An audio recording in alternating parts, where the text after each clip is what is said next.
वो समय, जिस समय आपके ऊपर ज्यादा कृपाएं आती हैं, जब प्रकृति में विकास चलता है, वो समय होता है जब आप देखते हैं कि मुरझाए हुए फूल खिलने लगते हैं, जब आप देखते हैं कि तालाब में मछलियां भी अटखेलियां करने लग जाती हैं, जब आप देखते हैं कि छोटा सा बच्चा पलने में पड़ा हुआ अपने पांव चलाने लग जाता है, उस समय होता है सुबह का। सूरज की किरणें आसमान में अभी आने वाली हैं तो आसमान लाल होता दिखाई देता है, ओस से पूरा घास भीगा हुआ और फूलों के होठ धुल गए ओस से, अब वो पूरी तरह खिलने को तत्पर है। सुंदर सा फूल कमल का तालाब के अंदर खिलकर उसकी शोभा बनने लगा है। पत्तों में सरसराहट शुरू हो गई, हवा धीरे धीरे बहने लगी है। तो पूरे आसमान में उस समय प्रकृति का वातावरण बन गया है स्वागत करने के लिए, और देव शक्तियां उस समय पूरे आसमानों से जमीन पर उतरती हैं। उस समय में अगर आप सेहत के लिए कोशिश करोगे, प्राणायाम करो, योगा एक्सरसाइज करो, फिटनेस पर ध्यान दो, तो आप देखना कि उस समय आपके ऊपर वही सब ऊर्जा काम करना शुरू कर देगी। और अगर उस समय बैठकर आप अपने डायरी में जहाँ भगवान का ध्यान करने के बाद कुछ अच्छा अच्छा लिखना शुरू करें तो उसी के साथ आप अपनी योजनाएं लिखनी शुरू कर देंगे, ऐसा ऐसा ये मैं करूंगा। नया नया आइडिया आएगा आपको।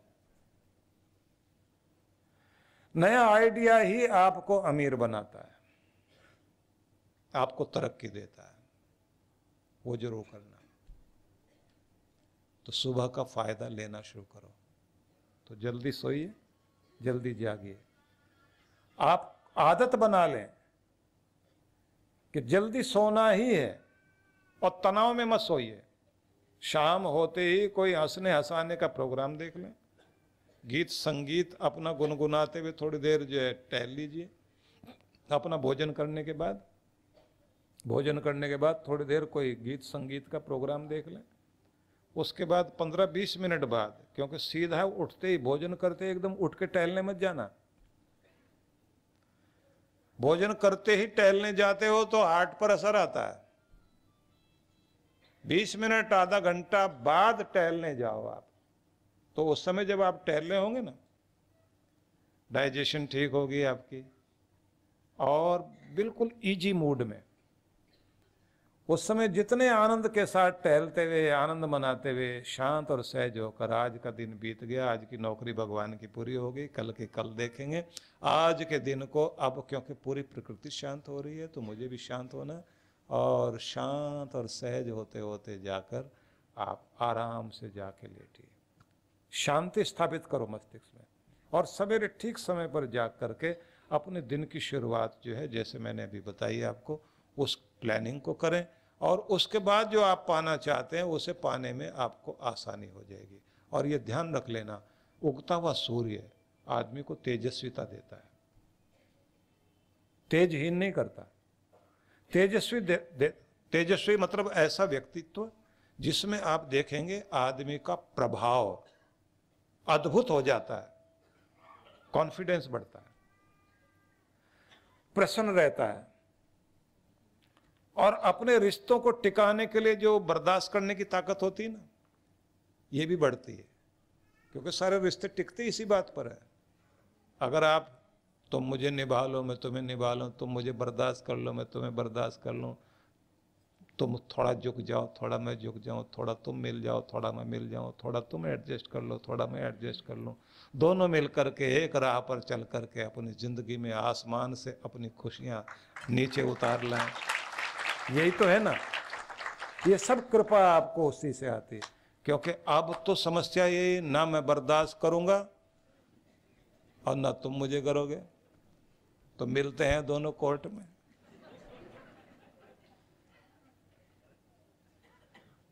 तो आप देखते हैं ना, जिनके घर में बड़े बुजुर्गों की छाया नहीं रहती सिर पर, वहां ज्यादातर लोग कोर्ट में मिला करते हैं। जब तक हम ये नहीं मानेंगे कि यहाँ से वहाँ अच्छा नहीं है, तब तक यहाँ को हम ठीक करेंगे ही नहीं। पूरी दुनिया में घूम आइए, अपने घर से अच्छा कुछ नहीं दिखाई देता। याद रखिए, 5 स्टार 7 स्टार होटलों में ठहर लीजिए, आखिर में आप कहोगे अपना घर अच्छा है। इसलिए यहाँ से वहाँ अच्छा नहीं है, इससे वो बेहतर नहीं है, ये जो है यही बेहतर है। इसलिए इसी को बेहतर बनाएंगे और एक दूसरे के साथ जिंदगी निभाएंगे। जो कुछ है जैसा है भगवान ने दिया, मेरा छोटा सा घर स्वर्ग का टुकड़ा बन जाए, वो आशीर्वाद मेरा भगवान मुझे दे। इसलिए हम अपनी प्रार्थनाओं को पढ़ते हैं। उपनिषद पढ़ेंगे तो वहाँ तो एक शब्द दिया है, चरे वैती चरे वैती चरे वैती चरे वैती, चलते रहो चलते रहो चलते रहो चलते रहो। चरण वही मधु बिंदते चरण स्वादो मुदंबरम। जो चलते रहे हैं, गति करते रहे हैं, उन्होंने मिठास पाई। जो चलते रहे हैं उन्हीं को सबसे सुंदर फल प्राप्त हुए। जो बैठ गए उन्होंने कुछ भी नहीं पाया। कहते हैं देखो सूर्य को, लगातार गतिशील है और पूरी दुनिया को गतिशील किए हुए है। उपनिषद में बड़ा सुंदर वर्णन है। ऐतरेय उपनिषद, ऐतरेय महाब्राह्मण, बड़ा प्यारा संदेश है। इंद्र रोहित को संदेश देते हैं। वो आत्महत्या करने चल पड़ा था। एक युवक था, निराश होकर जिंदगी से वो मरने के लिए चल पड़ा, तो उसको रोहित नाम था उसका। उसे इंद्र के दर्शन हुए। इंद्र ने उससे कहा कि आओ दोनों बात करते हैं। उसने बताना शुरू किया, मेरी किस्मत अच्छी नहीं, मेरा युग ठीक नहीं है, होता सतयुग तो मैं ऐसा करता वैसा करता, ये होता वो होता। तो उसने कहा कली शयानो भवति संजीहानास्तु द्वापर।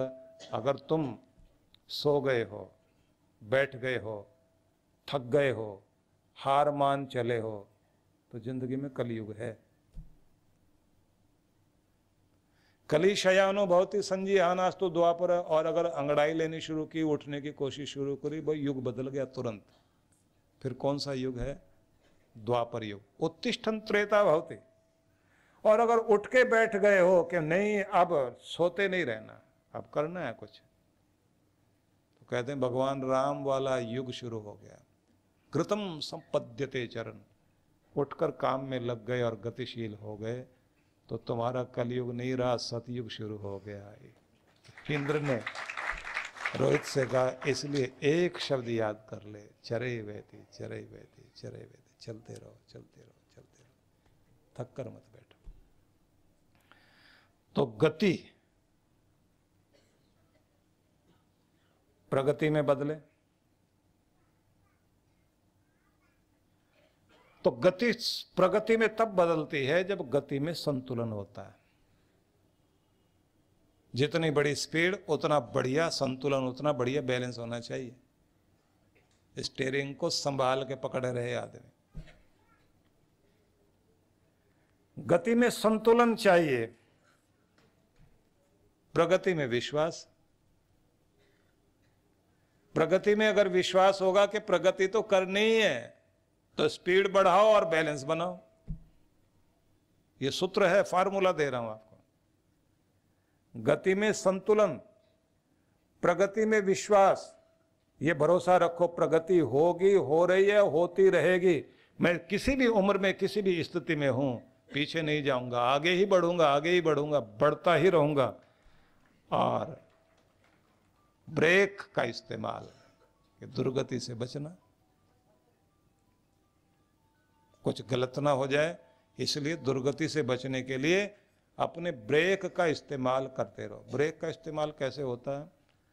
बात करते करते, संवाद करते करते, डायलॉग करते करते, अगर बात संवाद से विवाद की तरफ जा रही हो, ब्रेक लगा लो तुरंत। अब बात झगड़े की तरफ जा रही है। किसी से बात करते करते कनपटी यहां से थोड़ी थोड़ी गर्म होने लग जाए, तो समझ लेना बात क्रोध की तरफ आ रही है। लंबे गहरे सांस लो, ध्यान बटाओ और हाथ जोड़ के कहो भैया अब नहीं, फिर आगे बात करूंगा मैं आपसे। क्योंकि इस समय मेरा भी मूड ठीक नहीं है और आपका भी मूड लगता है ठीक नहीं है। अभी नहीं बात करें, ब्रेक इस्तेमाल करो। ज्यादा बोलती हुई जीभ, गलत तरफ चलते हुए पांव, हक छीनते हुए हाथ, गलत दृष्टि, जो भी कुछ जिंदगी में दुर्गति कराने वाली चीजें हैं, वहां ब्रेक लगा देना, बस आप दुर्गति से बच जाओगे।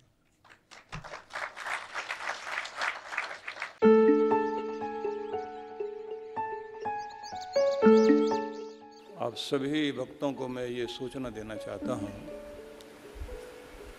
कि जो हर बार जिस प्रकार से हम लोग साधना का कार्यक्रम कराते हैं, और इस बार जो हम लोगों ने हिमालय की साधना के लिए आपको आमंत्रित करना था, तो कोरोना के कारण वो संभव नहीं हो पा रहा, लेकिन फिर भी ऑनलाइन आप लोगों को लाभ देने के लिए आनंद धाम से ही हर दिन आपको ध्यान से जोड़ने के लिए व्यवस्था की जा रही है। सबसे पहले 5 दिवसीय ब्रह्म शक्ति जागरण ध्यान, इसका शुभारंभ होगा। ये 5 दिनों के लिए कार्यक्रम रहेगा। इसका लाभ आपको इस रूप में होगा कि जो शक्ति पूरे ब्रह्मांड को चलाती है, लेकिन हम ही उस शक्ति को नहीं पहचानते और उसका लाभ नहीं ले पाते, तो इसी के लिए ये ध्यान है। 7 दिन के लिए 7 दिवसीय चक्र साधना का कार्यक्रम आयोजित किया जा रहा है। इसमें आप अपने अंदर जो ऊर्जा के 7 चक्र माने जाते हैं, इन चक्रों का जागरण करते हुए अपनी शक्ति को ऊपर उठा करके कुंडलिनी शक्ति को जागृत करते हुए परम शक्ति के साथ उसका मिलान किया जा सके और अपने अंदर अनेक अनेक प्रतिभाओं को जागृत किया जा सके। इसी में एक चीज हम और भी करेंगे, जिसको कहते हैं ब्रह्म कवच साधना। एक दिन की ये साधना भी साथ साथ कराएंगे, जिससे आपके चारों ओर एक कवच बन सके भगवान का, आपका ओरा स्ट्रांग हो सके। तो वो सारा लाभ आपको इन 7 दिनों में मिलेगा। यदि आप चांद्रायण तप करने के लिए तत्पर हैं, तो फिर मेरा निवेदन ये है कि जो साधना के लिए विशेष रूप से हम लोग सबको बुलाते हैं, चांद्रायण साधना, यह 1 महीने की साधना होती है, लेकिन लघु चांद्रायण जो है, इसे आप घर बैठे भी कर सकेंगे। और इस साधना में आप देखेंगे कि आत्मशोधन, स्वर्ग प्राप्ति और पाप विमोचन की जो क्रियाएं हैं, जिससे अंतःकरण की शुद्धि हो सके, पंचभूत और पंचतन मात्राओं की शुद्धि हो सके, उसके लिए जो है ये चांद्रायण तप, अनुष्ठान और यज्ञ इसमें शामिल होता है। लेकिन इसमें आप लोग जो है 7 दिनों तक इसका ध्यान कर सकेंगे। और अगर पूरा लाभ लेना है तो चांद्रायण तो आपका तब निभेगा जब आप एडवांस कोर्स ध्यान का, चक्र साधना वाला और साथ में चांद्रायण तप का की साधना भी साथ साथ करें। इसमें साथ साथ में गायत्री साधना को भी जोड़ा जाएगा। तो इसलिए मैं निवेदन करता हूँ कि इस साधना के लिए तैयारी कर लीजिए। तो सभी के लिए बहुत बहुत आशीर्वाद।